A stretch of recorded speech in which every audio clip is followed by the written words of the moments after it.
Right, welcome to the final ShrimpsNet, the podcast of the Shrimps Trust. It's the last one this season for obvious reasons, having successfully finished.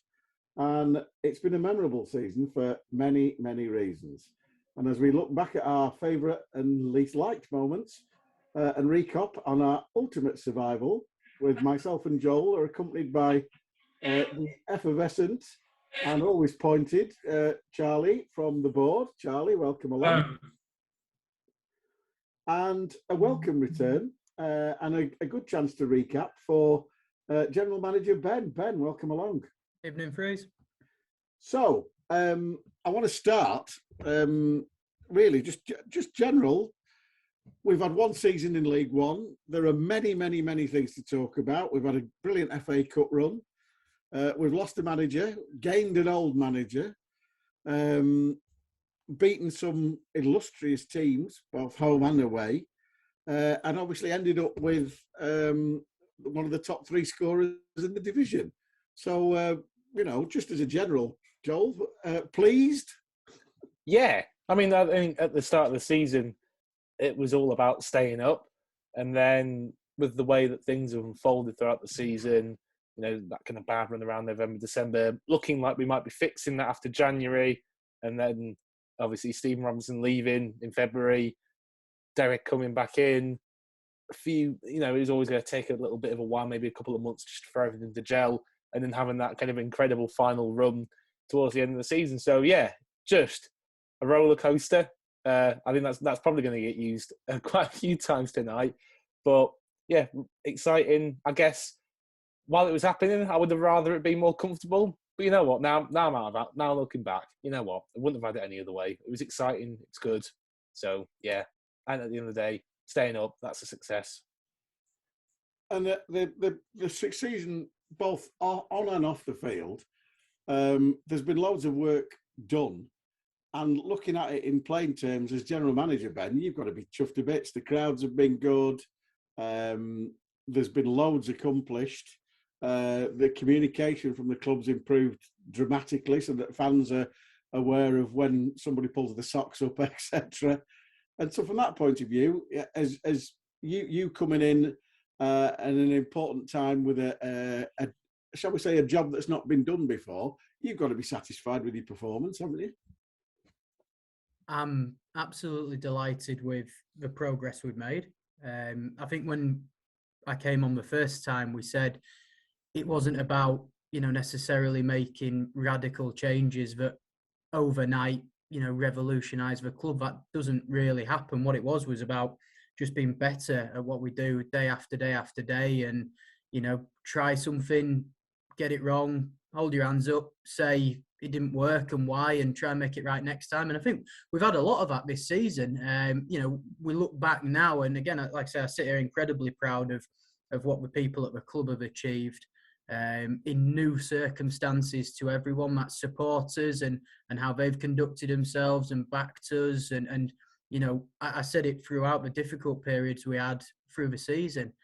I've never seen anywhere that has been so together and positive at a club that was in the relegation zone at the time. You look at the other clubs and you've only got to look on their social media or look on the news locally, and you see all the issues and the negative sort of impact that can happen. And then you look at us who, we weren't just happy to be in League One by any stretch of imagination, but people were understanding of the circumstances we found ourselves in. It was new. It was a learning opportunity for absolutely everyone. And ultimately, we've come through it. Staying in League One was, really important to how we move forwards. As Charlie and I discussed at various points through the season, and I'm sure Charlie said on here, if we got relegated, we'd have dusted ourselves down. We still had a plan. It just makes things a little bit more difficult, and you've got a year where you've got to then bounce back up. So being in League One's an incredible platform for us to move on next year, and we fully intend to use it. And looking back at it, Charlie, obviously we look back fondly at this time last year. We were just about to, as we know, the playoffs are starting, as we speak, and we were just about to enter that period when we were playing Tranmere and then managed to get to Wembley and then etc. etc. And then Derek decided he was leaving and whatever. And it's obviously we've spoken about it before, but I just want to recap. And it was a very, very short summer, wasn't it? And so for us to do what we've done and end up where we've ended up and still be sat here smiling saying, well, that's been a heck of a ride. It's got to be tribute to everybody on and off the field, hasn't it? I mean, I trace it back to summer 2019 when the gala dinner. I was just joining the throng of the board really at that time, and it was spoken about how we've got to stay in League Two. We can't get relegated from League Two. Yeah. And I was saying I'm eternally positive. I was like, right, guys, first things first. We can't have the mentality. We've got to be aiming to be at least League One. If you aim to stay in League Two, you know, you're going to come second, third, bottom, second or third bottom, and it's not high enough aspiration. That's why we changed it to a 3-year plan. And it was a short summer. It was about half a day before Derek resigned, before my summer holiday was ruined when my wife nearly divorced me. You know, we've come through it, and I think that's testament to how strong-willed and determined everyone in the club is. You know, we've said it before, how well everyone's achieved. You know, new people like Ben, newer people like me, but all the people who've been there for many, many years, and the amazing stewardship of Rod and Graham, who take on so much on the day-to-day as well, which can't be forgotten. I have to admit, it's also a tribute to your wife, who's obviously very resilient, because that's about the 5th time you've told me a different story where she nearly divorced you. So you're doing pretty well, mate, I have to say. I'm on month. I've got 9 lives, I've got 6 have gone, so 3 left. That's positive, I like that. So looking at things in playing terms, we've been really, really fortunate. 2 separate FA Cup runs, which have equalled the best that the club's ever done. Now, bearing in mind, obviously, you know, in my lifetime, the first time we got to the 3rd round was the month before I was born. So, and then since then, I've been fortunate enough that we've got there, you know, Ipswich twice, and then my team, my big team, Chelsea, and then Tottenham this season. And when things like that happen, Joel, yes, it's called the luck of the draw, but I can remember some crap draws over the years, and it does just goes to show you that what goes round comes round, and if you keep knocking on the door long enough, you will actually get the money, the draw. Yeah, I mean, exactly. In the years previous, we just weren't getting to the 3rd round of the FA Cup. And that it's as simple as that. And obviously, we'd had a couple of defeats to non-league sides like Dover and Halifax, which had contributed to that. And then, obviously, last season was it was a kind draw, obviously, with Maidstone and was it Maidstone? No, it wasn't. Sorry. Oh my God, I've forgotten. Hampton. No, that was it was no, yeah, and before that it was Tiptree. Malden and Tiptree. That's what I'm trying to think of. Yeah, and then obviously Solihull. Yeah. And that was a kind draw, but we still had to, you know, take advantage of it. Solihull are a decent National League side, so there were no pushovers. And we got through, and we got our reward with the Chelsea draw. Obviously, unfortunate that we were behind closed doors. So we've come again this season. We've won our games in the first 2 rounds. Obviously, nice to see Newport again, of course. But so coming through that, it's been really good. And then getting that day out that we missed out on in last year when we didn't get to go to Chelsea, we got to go to Tottenham instead this year, and yeah, that was an amazing day out. And I guess you know, like you say, you just keep knocking on the door. We've done it 2 years in a row, and we have been fortunate, but you know, I think we've earned it after quite a few years of bad luck in the FA Cup. But yeah, it's been fantastic to have those experiences, and I think we've spoken a bit about the kind of general positive mood of the club, and days like that, they do contribute, I think, to the general mood, and obviously to do so well against Tottenham was fantastic. And I think yeah, I'm going to take a point you said there, because it was something that I was going to come on to next, in the fact that there have always been a younger set of fans coming through, and we see now the enthusiastic sort of like 18 to 25-year-olds who've been coming since we were pretty good in the conference, and then in early days of the Football League. And now we've moved again, because there are absolutely low, because of the season ticket offers the club offered last year, etc., etc. There seems to be loads and loads of 4, 5, 6-year-olds, and that's really important, building the fan base, Ben, isn't it? Absolutely. And especially when we've got a facility that doesn't lend itself to having loads of space and areas to take advantage of for the different ages. As some more established clubs do, it's been quite pleasing to see, because we are looking at how we can improve the matchday experience. I think we've taken steps towards that this year. It's a huge focus of ours next year.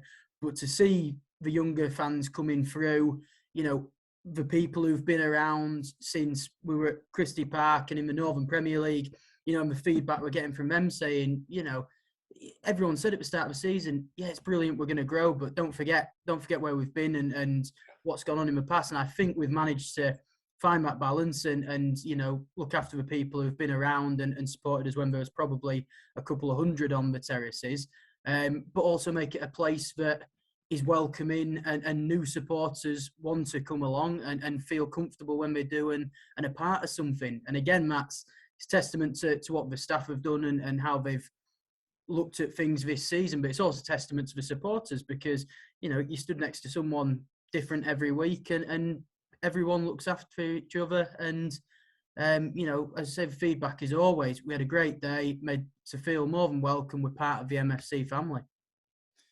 And I think it's important at this point, before we move on to the sort of likes and dislikes of the season, just my final point, and I want to make this because I think the club deserve great credit, and I'm happy to put on record. Sunderland game last Saturday was absolutely immense for both Sunderland and ourselves, for obvious on-field reasons. But off-field, it's been a steep learning curve in many ways for yourselves on a match day and the club stewards and the policing and et cetera, And what was absolutely brilliant last Saturday was that we had 5,831 people, which was our record, crowd in the league. And there wasn't a hint of trouble. Everybody was happy and smiling. It was a sunny day. There was plenty of entertainment. And it was stewarded and policed brilliantly by absolutely everybody. And that's because of the lessons we've learned over this season, Ben.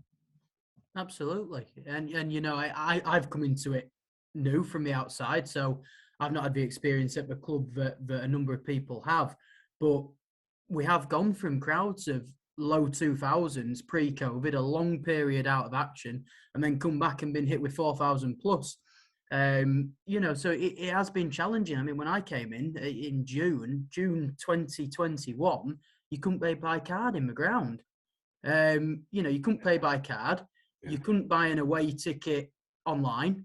You couldn't go behind, there was one area behind the Bartcard terrace to serve what ended up being 2,029 people on Saturday. So, when you're going through things, and like I say, day by day, you're looking to improve, you do sometimes lose sight of how much progress has been made. So I was thinking about it on the way home today, just thinking of the things that I walked into, and don't get me wrong, it's not me who's gone and done them. It is the people, around me and the heads of department and their teams. So Mike and Jody, hospitality, they've driven everything we've done on the concourses this season. They've got 2 new outlets up and running. They're proactive in the away end, getting, food outlets in bars in for the away fans, because you know what it's like behind that stand. Yeah. So it's been incredibly challenging, but it's a challenge we want. It's not the challenges we were facing 3 years ago. These are very challenging circumstances, but brilliant challenges with brilliant rewards. And, what we took on Saturday as a secondary spend, and don't get me wrong, everything we take helps us run. So, we appreciate people coming to us and buying the pies we make and buying the pints in the bar. We try and keep that affordable, but every penny that people spend here goes back into the club. So it's so important. I think we took probably 3 times what we'd take on a Saturday 2 years ago across the ground, which is just, again, phenomenal. You times that by 6 for your big games, and then you get close to it the other 15, 16 times a season. And it's such an important income stream for us. We've got to be able to deliver it and with good quality and good service, but it also takes the supporters to buy into it and, like I say, come and spend the money with us, which they have. So, again, as we've alluded to with the season ticket campaign this year, we're in it together in every sense. And again, it's testament to everyone involved at the club. You know, for me, it's testament to everyone that the work that's gone in this season has just been phenomenal. And like I say, we haven't always got it right, but I'd like to think when we haven't got it right, we've held our hands up and learned. And as you say, the Sunderland game for me was just an absolute joy.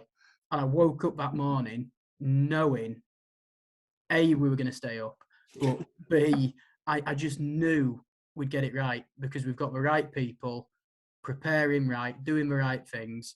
And I just didn't have a doubt in my mind. You know, and after the last busy game, which was probably Bolton, Portsmouth was a home side, but the last game on a similar scale. And like you say, the challenges we faced that day, which were different. But after that, I just knew our response to that, how we used that to learn and plan ahead for the next game. You know, Garni and Toby, ground safety, so proactive, you know, really have driven us forwards in that.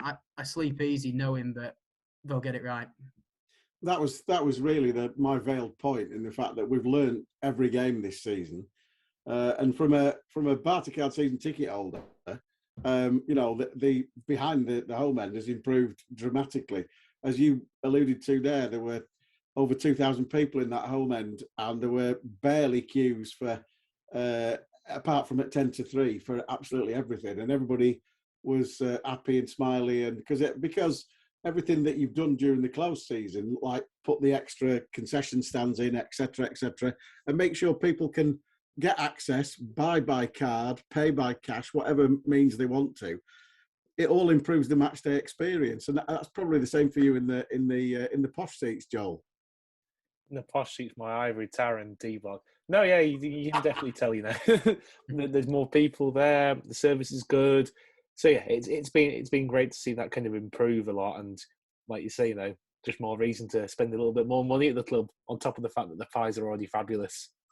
Well, the thing is, it's like Ben said, and I agree with it completely. It's easier to spend the money because the quality's always been there with the pies and everything else. But it was difficult because there was too many people trying to buy enough product, but with not enough outlets to do it. And the club have put that right because they've listened and said, right, okay, because it's cause and effect, isn't it, Ben? If you want to make these things popular and people to spend the money, they will do it. But you've got to make it easy for them to do it. Now, the season before lockdown, and then little bits of the Tranmere games and stuff like that last season, people were still moaning, they run out of pies at half time and blah, blah, blah. And you can understand the frustration, can't you? But there's been hardly any of that this season at all because you've taken it on board and you've put things in place. So that's congratulations to yourself, Charlie, and everybody at the club.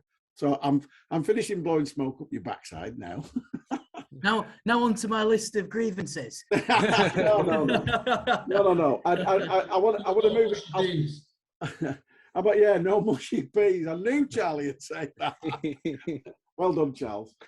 Yeah, from that moving on from the general comments of, you know, us surviving, etc., we'll go to what we've come up with is, well, Joel's come up with this list, which I liked immensely, which was a list that we'll go through together and just chat about our favourite moments. And we'll start with you, Joel. Your favourite match. That's not necessarily your favourite win or favourite performance. That's a favourite match.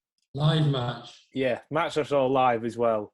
But Yes. That's important part of it, I think we're saying. But yeah, I think for me it's probably a toss-up between the Doncaster one and Charlton away, because obviously Charlton away, just with that kind of monumental feeling of, you know, we're really close to the finish line now, and it was a great game. But I think I'm going to have to go Doncaster. I think, you know, 3-0 down at half-time, just coming back from situations like that, you know, what more could you ever possibly want from a football match, and from a neutral perspective as well? You know, there's not really too much better in that kind of building momentum as more goals went in the half, and obviously a pretty stunning winner from Toombs to win the game quite late on. So I think from best match I saw live, I think it has to be the Doncaster one at home. Fair play, Charlie. I've gone Doncaster at home as well, mostly because it was Boxing Day, wasn't it? It was the 29th. It was 29th. It was New Year's Day. Yeah, I was at the mother-in-law's at the other side of the Pennines, I had to drive over Snakes Pass with my Parkinson's driving skills. Got there just in time, 3-0 down, absolutely gutted. Then win 4-3. Drove home like an absolute demon. Very happy. Great times. And Ben, your favourite match? Yeah, Charlton away. I wasn't at Doncaster because I had COVID, so that rules that one out, given I saw live, but Charlton away, unbelievable day. Amazing stadium. I don't know what I love stadiums that are just in the middle of estates, and you just walked up through the streets, up to the ground, looked after as well. Sun was shining, 350 Shrimps fans in the away end making an incredible noise. We won. One of Leslie's first games back. I think we knew at that point we really can do this. So yeah, that was my favourite, and like I said, possibly by default that I wasn't there for Doncaster, but I know Joel said that was a close second, so I'll take it. Yeah, I could. Oh, sorry, I've just dropped all my stuff all over the floor. Sorry. Yeah, I take the point on that. I was going to go. The match-wise, there's been loads of enjoyable games. I really, really enjoyed Wickham at home because I thought that was a fantastic performance. But I thought Wickham played their part there. And I also really enjoyed Accrington at home, going down to 10 men and getting a 3-3 draw. I think that was a fantastic result. Obviously, the Sheffield Wednesday, beating them 1-0 with an OG, that was that was quite amusing, wasn't it? So, when we look at it in plain terms, there's loads and loads of favourite matches that I would go for, but I would have to probably plump for the game itself would be Doncaster because it had everything, and even at half time, as we said on the podcast that followed it, all the goals were scored in the away end. And I sort of joked at half time when we were 3-0 down. Well, at least if we come back, they'll see 7 goals down that end. Not expecting it to happen for a minute. So, but there you go. So yeah, it's quite boring, really. All 4 of us really virtually agree. But obviously, COVID rules Ben out, so he's gone for Charlton, which is fair enough. So moving on, favorite goal, Joel. That was easy. I think we've gone for goal we saw live again as well. And unfortunately, I wasn't at Fleetwood away. I remember I had an operation a couple of days later, so I was kind of doing isolation out of precaution. So I think the favourite goal I saw live, I'm kind of torn because I saw Coles against Wimbledon, and that was incredible. I really enjoyed Arthur's third against Charlton. Just that kind of that big release and the payoff. But I think I might go for Ant O'Connor at Tottenham, just because in that stadium, it just kind of it felt so out of the blue, because we're playing a Premier League club and the kind of the day out around it and how crazy that away end went. I think I'm going to go for Ant O'Connor against Tottenham, just because it was such an unbelievable kind of moment. And then to go in at half time as well and see the kind of the scenes on the concourse and everything, it was incredible. So maybe not like the best technical goal, but just a pretty crazy thing to happen. So I'm going to go for that one. Charlie, your favourite goal?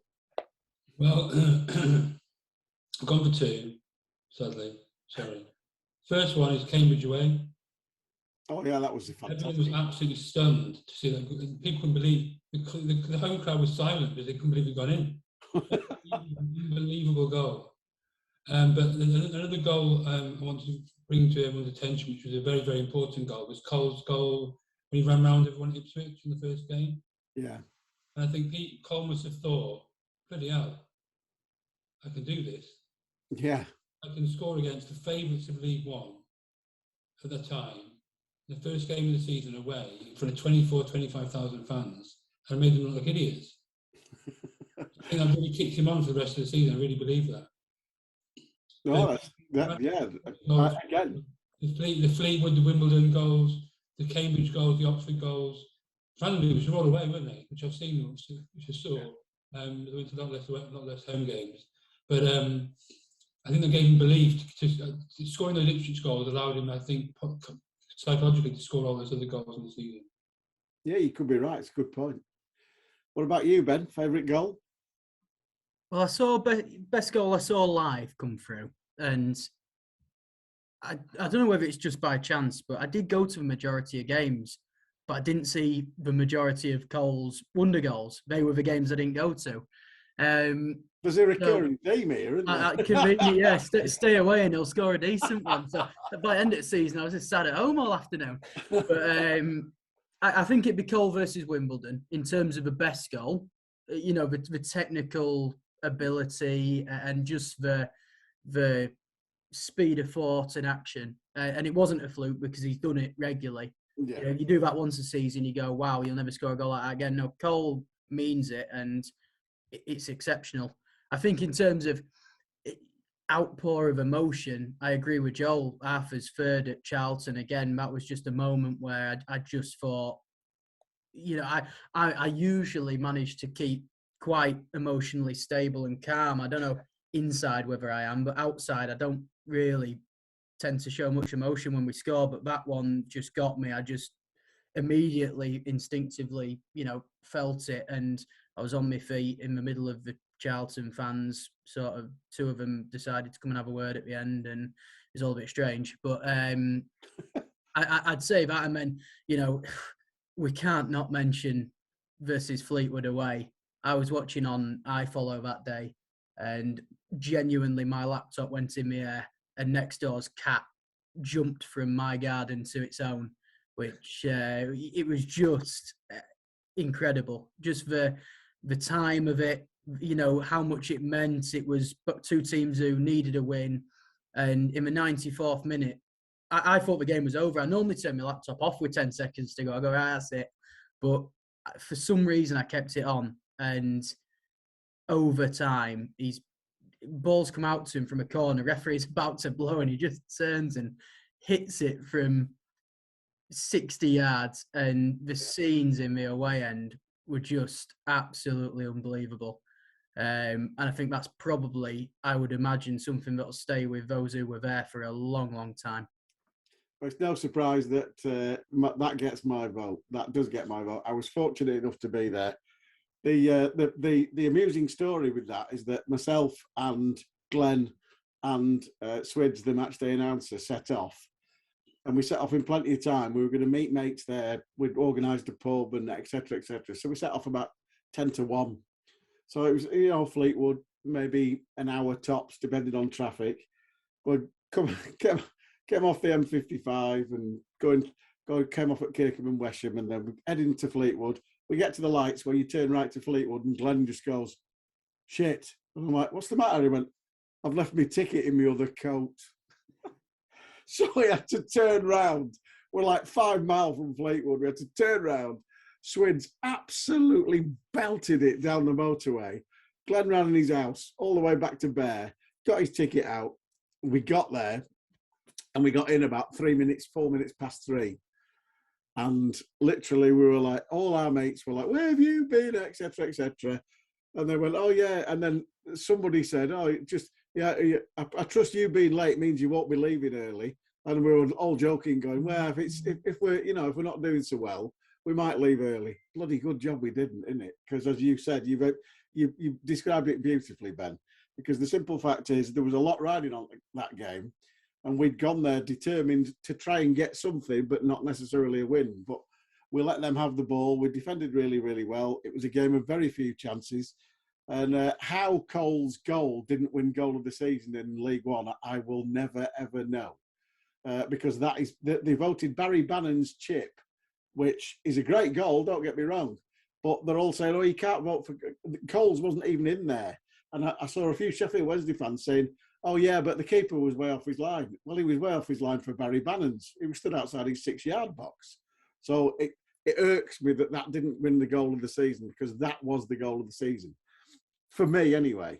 But the other goal, which ran it a close second, for me, was Aaron Wildig coming on as sub against Newport in the FA Cup second round. It was a stalemate. It was a horrible, horrible day. It was blowing a hoolie. It was chucking it down. And Aaron Wildig comes on and just does what Aaron Wildig does. Ghosts in at the back post. Dainty little side foot of a volley. Thank you very much. 1-0. Tottenham, here we come. And that for me, that day changed our season. Because what it meant and what it ended up meaning, Aaron came back in the fold. He'd had terrible injuries, which he blames the university training surface for. And it was the rejuvenation of Aaron. And I'm chuffed to bits for him. He's been a brilliant servant for us. So that's my close second goal. But anyway, that's my indulgence. So we've had favourite match. Let's go to favourite performance. And that's a completely different thing because you could, bizarrely, one of my favourite performances, bizarrely as it seems, was how we played at home to MK Dons, where we matched them stride for stride, apart from goal scoring. And we ended up losing 4-0. And it was like, I think 2-1 would have been more favourite. But Joel, come to you for favourite performance. Yeah, I think there's a few in there. I think, pardon me, sorry, the Shrewsbury one at the start of the season, that was quite satisfying to be that much in control of the game quite early on in League One was really lovely. We're going to come back to it again, obviously, Charlton away, to be able to take the 3 points like we did there, that was fantastic. Although we were quite under the cosh for quite a large part, although we defended very heroically.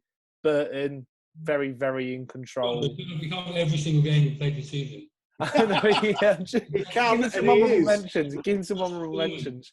But yeah, Burton, the amount of control on that one. But I think I'm going to go for the Wycombe game because I just thought it was a top-end League One side that came to us. And they gave a decent game, but we were better. We were quite a bit better than them, even though they were playing all right. And their goals obviously hit quite early on in the game, kind of out the blue. And then the second one was out the blue as well a bit, just a set piece that just looped up. And then to come back from the positions we were in and keep fighting back and not let ourselves be done, kind of like knocked down too much by the goals. It's because we were playing so well throughout that match. It was such a fantastic performance. I think I was chatting to Tom Collins, who was Shrimps Online, obviously, and we were thinking this is possibly our best ever performance in the Football League. We're playing in League One, playing a top-end League One team. We to the eye, I thought we dominated them. We won 3-2. We looked at some of the underlying numbers. We were dominating them in that regard as well. I just thought to look that impressive against, a playoff team, I thought was so, really good to see. And I'm so happy with the performance. And a lot of players really stood out and the system really worked quite well. The pressing was great. Some of the attacking was great. So I'm going to go for the Wycombe win at home. I've been waiting, actually. And we're third category in. And it's the first time you've mentioned the stats, so you've not let me down. Yeah. I didn't quite. There's only one answer for this. And apart from Ben, just obviously Charlton away. Obviously, it's Charlton every single time we've spoken about anything. But it's unequivocally Burton at home. Unequivocally. Well, there is no other answer to this category than Burton at home. Yeah, it was the pivotal change to the season that gave us confidence. We came back after the 2-week international break. That is why we're still in the League One. So I never played against Wycombe, but I'll take anyone to task who disagrees with me about that. Well, I'll come to Ben before I give you my answer. It's funny you say that about Charlton because I've got next to best performance Burton at home. So comfortable. What we'd give for 10 of them next season. Like you say, that was the best performance. I have put in brackets Charlton away, which I think you might have noticed I enjoyed. But I think Charlton away was just a gritty battle that meant so much. It was just going to that stadium and turning up in their backyard and being absolutely outstanding. But I agree with you, Charlie. Burton at home, we were just on. I came and watched the second half with you, didn't I, upstairs? And we were sat back in the chair. It was just a joy to watch. It could have been 7 or 8, and who'd have believed that in League One, a few years ago. And regardless of the fact they had a man sent off, we were winning that game 3 or 4-0. Yeah, and I can't argue with any of that. And I agree, performance-wise, Burton was spectacular.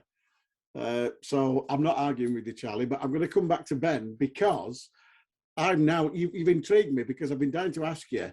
Two Charlton fans approached you at the end of the game and you had a discussion. Come on, let's hear the story. It was just very strange. I was in the officials area, and usually you're in the middle of the home fans, and every now and again, especially with Mr. Taylor around, you have a bit of banter with him and a bit of fun.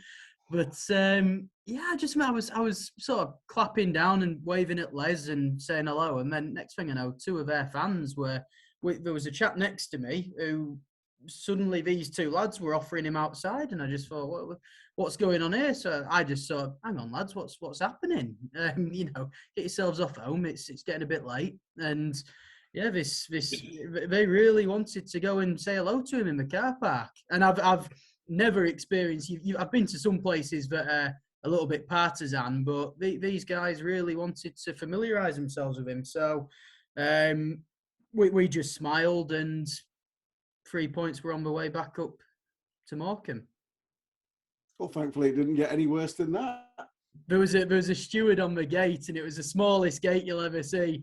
And I went down to say hello to Les after, and as I walked past, I said, can I just nip down to the side there and say hello to Les? She says, oh, yeah.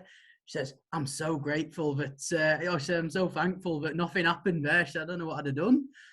I said, yeah, fair enough. But yeah, a very strange experience. And it was strange because otherwise they were very, very friendly people and looked after as well. And we had a good crack with a number of their fans before and after the game. But these two had obviously just probably had a few too many ales, and the heat had got to them. Either that or it was you celebrating when Arthur put the third one in, because they obviously, I take your point about that, because obviously they pulled it back to 2-1 and they were pressing, and then Arthur went up the other end and smashed the third one in, and you went mental, and that antagonised him. That's what it was. Not at all. Right. So, there we are. 3 of us agree on Burton, but fair enough. Where obviously, if you are listening to this, then obviously when it goes on, we put the link on Twitter. We will be putting, expecting you to, if you're listening to this, to put your own version of this up there. And as many people as tweet in or put it on Shrimps Voices or on the Facebook page, because that's where it's going, as always. So there's some positives for you. We're going to go on the most frustrating defeat now. Okay, frustrating moment. The what? Frustrating moment. Yeah, frustrating moment, defeat, I'll give you 50 quid if you can guess my frustrating moment. Go on then. It's Derek Quinn as match announcer. We won twice. He speaks very highly of everybody, Quinny. I love Quinny to death, and I've told him this. I'm not swung him. I've told him a number of times to his face. He was the worst match announcer we've ever had at Morecambe FC. You have Swizz not there, and he couldn't. He had no arms because he had the arm in plaster. No, I know he was like that, wasn't he? Trying to do substitutions, it was absolutely embarrassing. That was my frustrating moment. But apart from that, football-wise, it was Cambridge away. Oh, don't. We both scored that goal, and then that penalty wasn't a penalty, and we'd just been won 2 games in a row. We should have won the game. We'd have been out. So, Derek Quinn match announcer and Cambridge away. My answers. I cannot tell you. I cannot repeat my phrase that I was repeating for the entire rest of the weekend after the Cambridge game, but it was I hate Cambridge because I do, because 2 seasons running we've played really well there. Last season with no crowd there doing the commentary, their bloke bumps into Ryan Cooney and falls over, penalty, lose 2-1, and the same again. Their bloke bumps. I'm like, oh no, we did. The only thing is, Freez, their directors and staff and everyone at the club are really, really, really nice as well. Yeah, they are a lovely club. Really lovely but I still hate them. And they apologise for beating us every time. No, honestly, my missus will tell you that's all. Every time somebody mentions Cambridge now, I hate Cambridge because of that. Joel, go on, your most frustrating moment. I haven't really thought about the Cambridge one actually, but yeah, that was particularly infuriating to have that amazing goal going, and then Well, 2 minutes later. 2 minutes later. But I thought maybe the Wycombe defeat away, because that felt like a bit of a turning point in the season, just when it all started. Because I remember looking at the form throughout the season, that was kind of like where it really started to go downhill a bit, and for the collapse to kind of happen in the second half a bit, and and then to pull it back and then to lose it in the end was just very, very, very frustrating and kind of signalled a downturn in form. But I think I'm going to go for what's probably, I'm guessing it's probably quite a popular answer, unlike my previous answer. I'm going to go for Crew at home.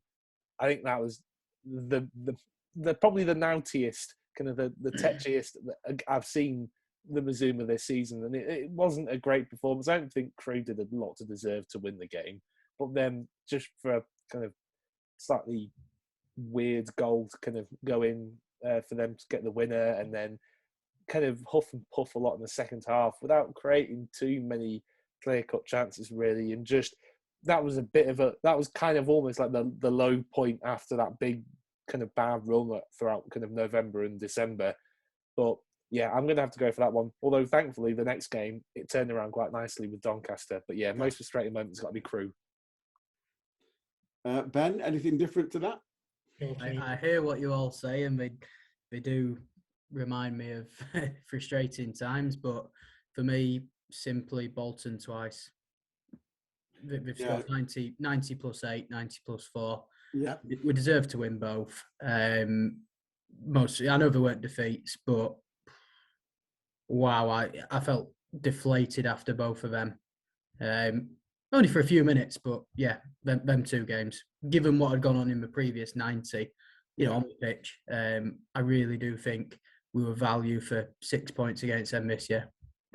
And I think I take your point, Ben, because the simple fact is, and I've said this, and if you were watching Real Madrid celebrate last night, beating Manchester City in the Champions League semi-final, Bolton celebrated drawing with us in both games exactly the same. It was like, good God, you just drawn with more. Can we think you won the bloody Champions League? They were going mad. It was mental. But yeah, I'm with you on that one.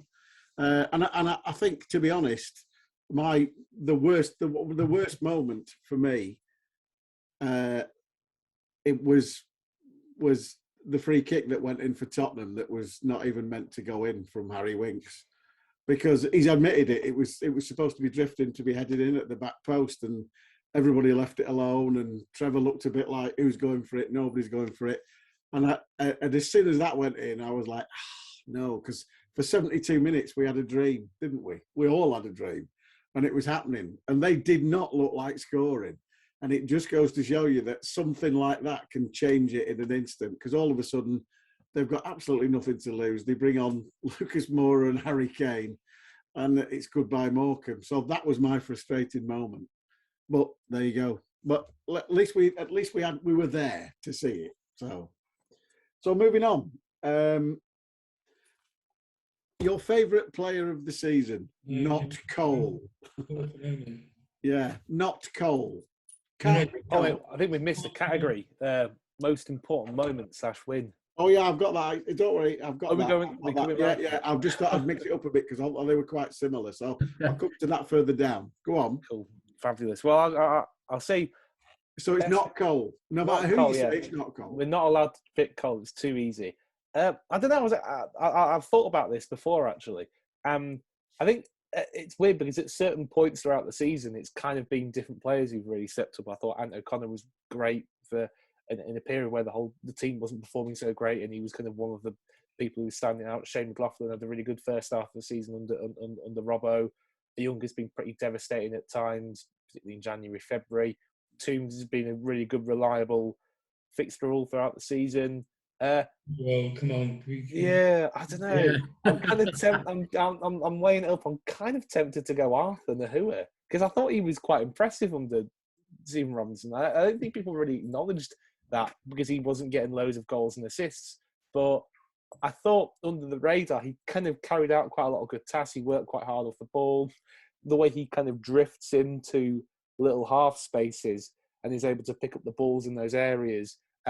Like I think Cole mentioned it in an interview, like the way he receives his back with the ball with his back to goal and is able to kind of turn and create and carry the ball. I think that's really impressive. I think a lot of that went under the radar until Derek did his magic trick of kind of coaxing goals and assists out of attacking players, which is something we know Derek does really well.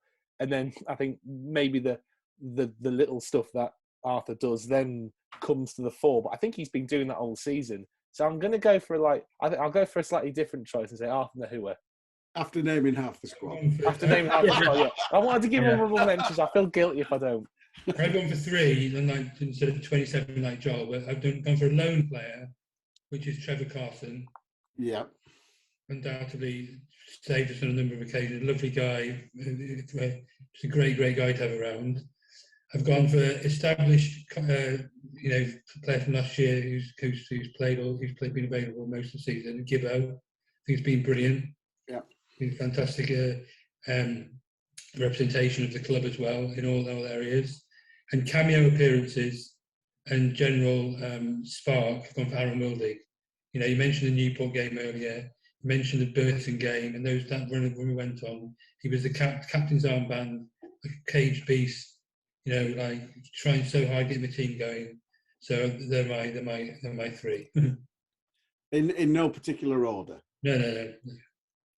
Right. So all we need to do, Ben, you've got about 5 players you can name now, and we've named everybody. Well, I've picked one Freeze because that's what I was asked to do. Exactly. Thank you. So, but I do agree. Honestly, we've stayed up. We've set out what we wanted to do. And we've achieved it, and every player has played their part. I know that's the political answer, but you could make a case for everyone at times being so pivotal. People have picked up results, but I picked one. It's Trevor Carson. Now I'm with you on that one because that was my answer as well. Because a lot of people have said it, and I'm sure you agree, Ben, that if we'd have had Trevor probably earlier in the season, we might well have been 5-6 points better off. He's been outstanding since he came in. He's been a calming influence, and the save against Oxford is, again, players come and go, and it's sort of a cliche. Players come and go, we come and go, but there's moments that live with you forever as a supporter, and I think we've had a few of them this season and last. Yeah. But that's one of them. You will not see not just as good a save, but as an important save, looking back as well. Yeah. As that, and he's pulled it off, and you've just got to say, I'm glad I saw it.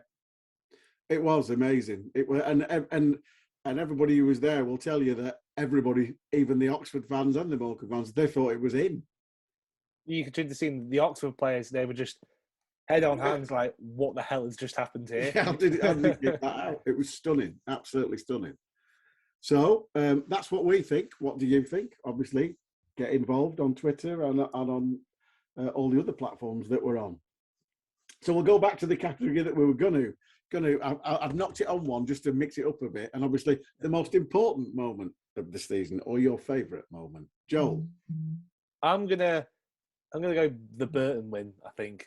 I know. We're all answering the same things with different questions. That's the thing, yeah. Not just because I took a load of stick for. I thought Burton. Obviously, they weren't the most impressive on the day, but we still had to go out, and we came out with such a fire to beat them. And I think, like we've kind of alluded to already, that was so pivotal. That set off the run that kept us up, really, because without that win, I don't think the season probably doesn't turn around. And I think it was so important, such a dominant performance. I think it was really fascinating when Jacob Bordeaux came on the podcast, and he spoke about how it was a psychological barrier that kind of got broken down. And they're 3-0 up against a team who don't really look at it, and they're down to 10 men, and he's absolutely bricking it because it's been such a long time since they've held out for a win. Yeah, and then they get over that high psychological barrier. And then a few days later, we're 2-1 up against a really good Oxford side who are, let's be honest, absolutely pelting us and putting us under loads of pressure. And he said he felt more confident there. So I think, it just shows how important that kind of psychological lift was to get us into that little final run of results, which ultimately keeps us up. Good answer. And I like your argument as well. I like your argument for that. So I'll let you off not voting Burton as the most in the other category. Charlie, what about you? Your most important or the favourite Most moment? important couple of minutes thing was first of all was I think I've gone for Gillingham and a Beaker scoring the equaliser, and then nearly scoring a winner and the Cody saving it. Yeah, that was a great save as well. That kept us in the hunt and stopped Gillingham getting 3 points, but also we could have got 3 points ourselves. That was that. But I want to talk very quickly about a pivotal moment. Please don't take this in the wrong way. What I mean by this, but Les Dewhurst is a very loved figure in the club, and I love him myself, and everyone loves him, and he's an amazing guy. You know, I'm not wishing ill of what happened, but you know, when he had his funny turn at Wigan, I think it was a pivotal moment. It brought everyone in the club close together. You know, I've got goosebumps talking about it now, thinking about it. Right, he could have died. Right, it would have been absolutely tragic. Thankfully, he survived, and he's such an amazing character to almost laugh it off. We're back in the dugout the next week. But, you know, I think it galvanised the players. Players love him, the fans love him, the staff love him, and I don't mean to I don't want to take it the wrong way when I'm saying this, but I mean it was a really pivotal moment in the season. Not in a match scenario, but I believe that really did galvanise. You saw what was the match when we scored and they went up to it? That was the Burton one. Yeah. So, you know, you showed your love for the guy. You've just ruined my favourite moment now. Thanks very much, guys. So please don't have a go at me for using it as a moment. But I think No. I'm serious. That was mine. So I do believe it's a pivotal moment in the season. What about you, Ben? I've got a most important moment. I've got a most important win, a bit like Charlie. Oh well, I know Charlie's was for a point, but I know what he's saying on John Beaker's goal. Most important moment is for me when the secretary at Oxford rang John Schofield and said, "We've had 3 call-ups international break. We're going to postpone our game," and it gave us 2 weeks off, in which something happened, and we came back and won 3 of the next 4.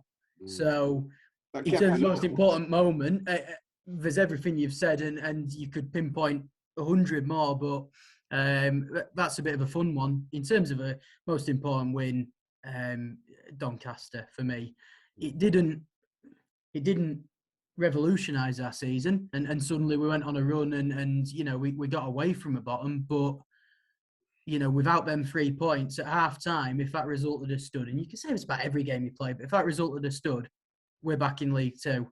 Yeah. And that was the time when we were the most up against it we've ever been. 3-0 down. I'm sure no one from Doncaster listens to this. I thought they were rubbish. And at half time, honestly, I think I text Martin and Ryan, because again, I was at home because I still got COVID. I text Martin and Ryan and said, we can win this. We can absolutely win this. This lot of rubbish, they'll crumble if we get one, and they did. And I'm not saying I'm a psychic because I've not won the lottery since, but that for me, most important was I just thought it showed the character and the resilience of the squad, and that came into its own later on again in the season.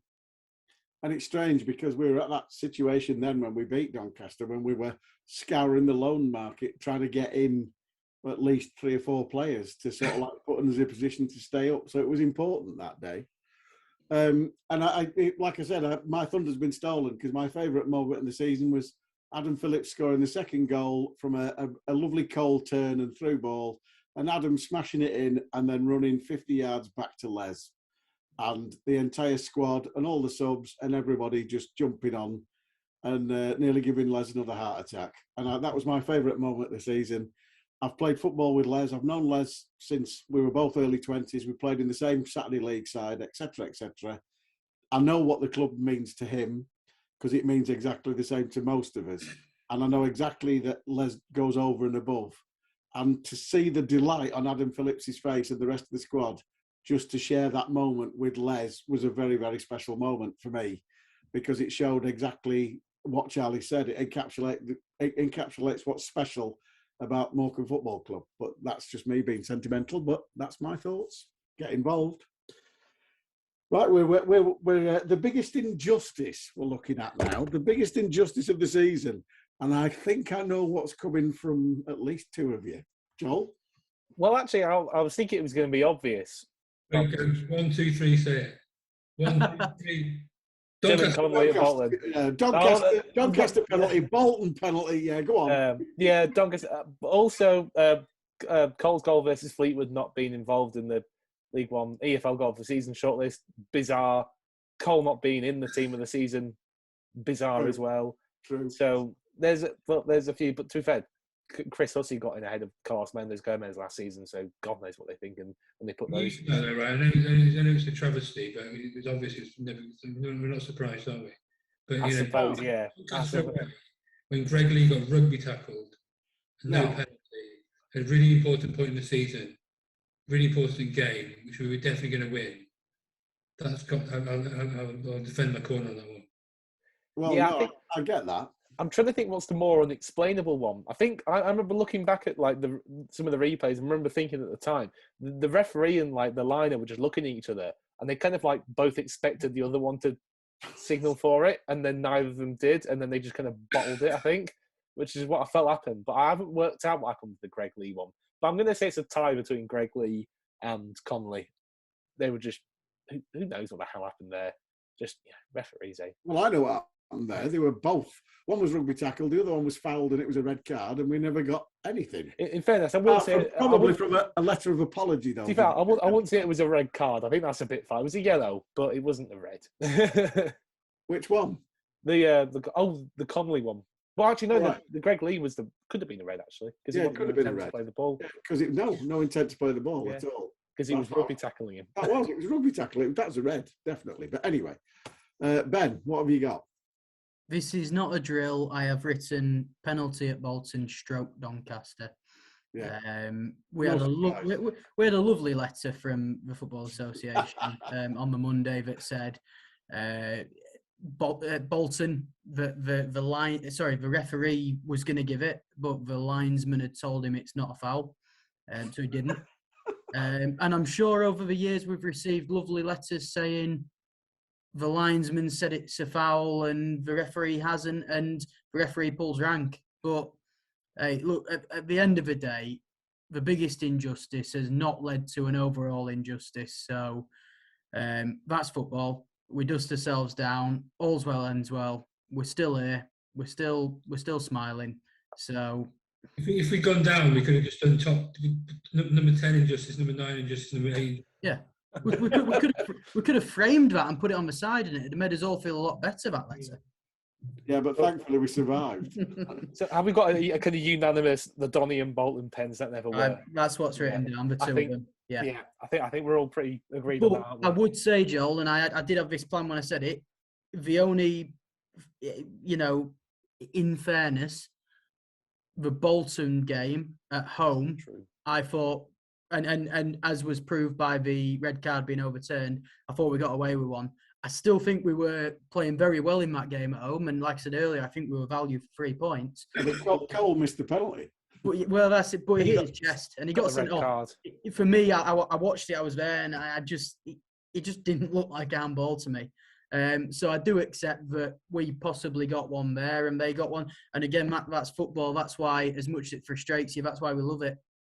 And also, being completely fair, even though many Portsmouth fans didn't think it was a foul, I still thought it was a foul on their keeper by Cole. Have you seen the goal cam? Have you seen the goal cam footage? Yeah. I think that's conclusive. I think we got away. I think we might have got away with one there as well. So swings and roundabouts. But there you go. But obviously, if anybody else thinks anything different, there's plenty of fans out there who'll think, "Oh no, I remember," and it'll be like, "Yeah, fair enough. Come forward." Couple of categories left, and this off-field achievements. I like that one, Joel. That was really good. Yeah, that was actually Charlie's suggestion. I like that. But so well done, Charlie. Yeah, but I was trying to think of this. I think probably I'd say to the board and everybody involved in the really swift managerial appointments after both two very untimely departures. with Derek leaving so soon after Wembley, and then I know this probably isn't a very popular thing to say, but I think Stephen Robinson was a really good appointment. If you look back at the time, I think the board did fantastically to act so quickly and get a manager in like that. And we go a few months further down the line. Stephen's left, obviously, and then again that quick turnaround to get Derek in so quickly, and it's paid off in the end as well. So I'd say, yeah, how well the board. I'm not doing too much blowing smoke here up in the backsides. I'm not trying to sweeten things too much, but yeah, I think that they were both fantastic achievements. So I'll go for those. Charlie? I've gone for the board of I was just thinking there, Charlie. I think Joel wasn't telling me that on Saturday. It was something else. I'm going to attendance levels from 1,700 to 0 to 4,500, and obviously we've always covered it. We've managed to do it successfully. And we've got the seems to get strategy. It's all worked out, and it's just all been great. I don't need to say any more about it, but my answer to that is the attendance levels and the crowd, and just general all round love for MFC in the Duma. Ben? Obviously, I can approach this from a slightly different angle. I've sort of put in terms of what I see as our biggest off-field achievement, and for me, it was building a team across all departments that's capable and hungry to improve the club and themselves. And I think we've managed to do that. I'm incredibly proud of the people we've got at the club. I know that they act with everyone's best interests in mind. We've got a mix of people who've been around years and know people by name, and we've got some new people who we needed to add to the equation, just to, help us move forwards. And when we came in, there was a lot of gaps in some really key positions. We started the season without anyone in the media department, and we spent best part of 6 months without anyone leading on finance. So we've had our challenges, but we've now got a team that I am absolutely 100% confident can deliver on what we need and taking the club forwards. So following on the last... Quick shout out to someone who is an amazing person, Matt Smith. Matt Smith interviewed. You approached me as a placement student for the Chelsea game. I don't know if you know this guy. From some work experience to interview me before the Chelsea game in the FA Cup, and I was really impressed with what he did for his university course. And basically asked him. I called him up and said, "Can you give me a call back?" In my stern, poker-faced way. He was absolutely bricking it. With what he'd done wrong. I was like, "I want to give you a job." So he started off with doing some work, some written reports from Matt Rushton. And we look so from little acorns grow, trees grow. Look how far that guy's come in a year. Look at the content he's putting out there and helping Ryan, which Ben and I recruited as well. And just in the media offering is just absolutely fantastic. So I'd like to give those a big up.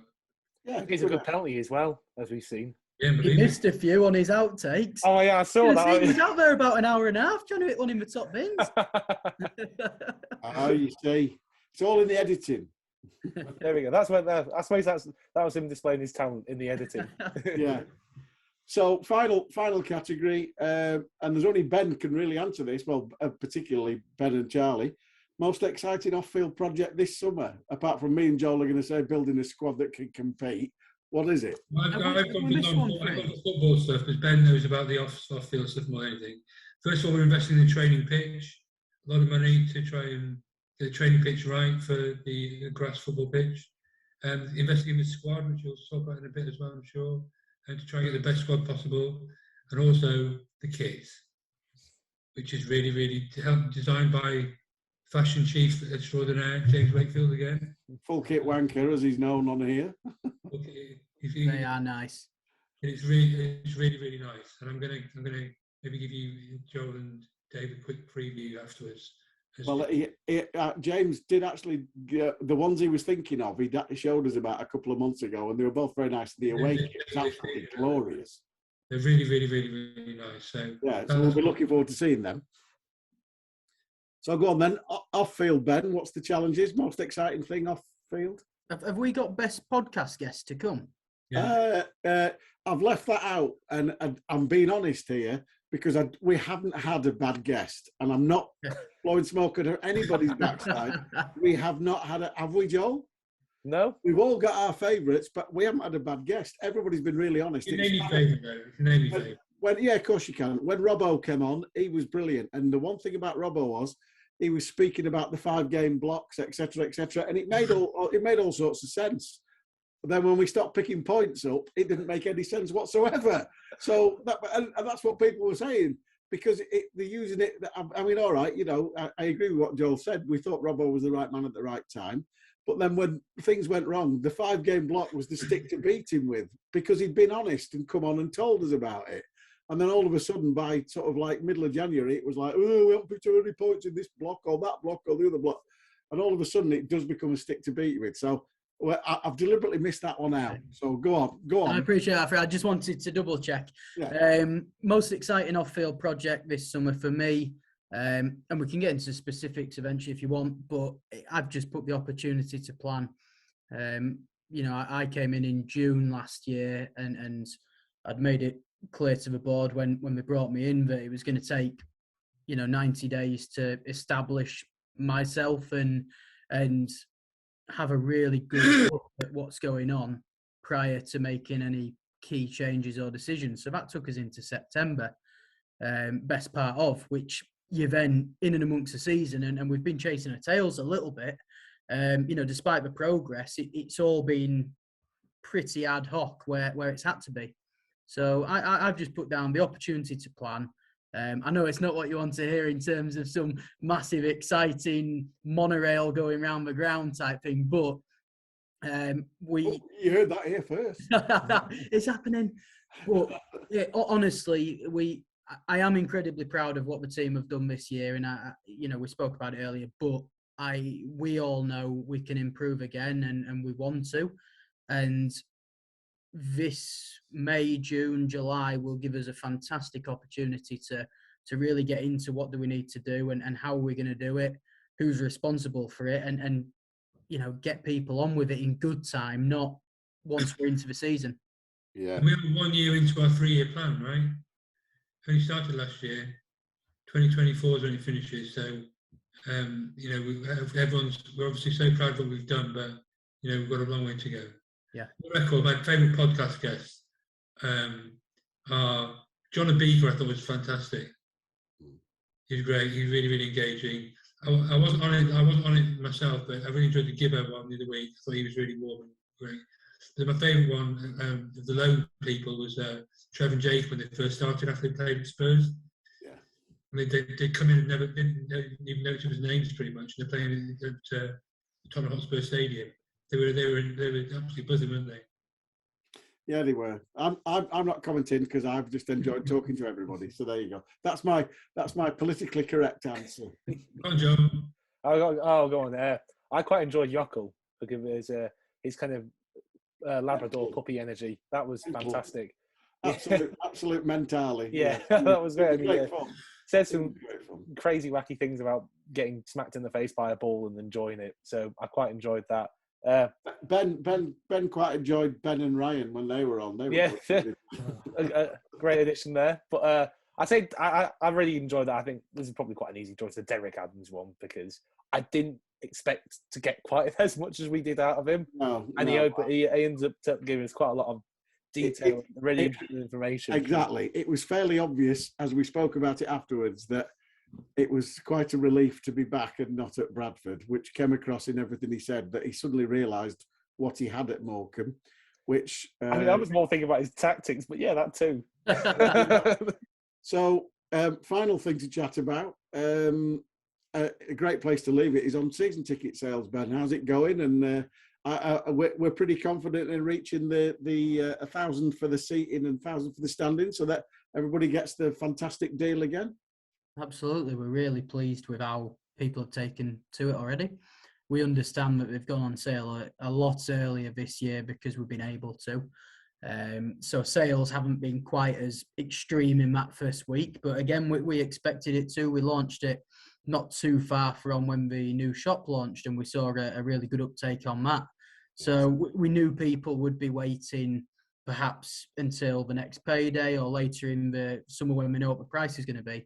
We passed 500 sales on standing today, and seating is fantastic. I think we're in the 300s on that already, and a lot of them are new seats that have been taken up rather than just renewals. So we are seeing a decent amount of new season ticket holders. I'm reasonably hopeful that most people who bought one this year would think it's value for money and want to be a part of it again. So our target is absolutely to go and increase on last year. There's no reason why we can't. We said at the start of this season we want to hit 2,000, and a couple of people said you'll never do that, and we did. We got to 2.5. So we're saying again we want to go above that 2.5. How close to 3,000 can we get this year? It's a good deal. The more people that buy into it, the more obviously we will generate, and the better value it will become. So we're reasonably confident that we can beat it. You know, I certainly am. We're so early in the process. We've got over 2 months still until the prices are locked in, and we're nearly hitting the first standing target. Yeah. So yeah, we're delighted. The people are getting behind us. I think the fact that you've not been able to get a seat for most games this season has probably nudged some people that wouldn't have otherwise bought one to get one. But that's where we're at the moment.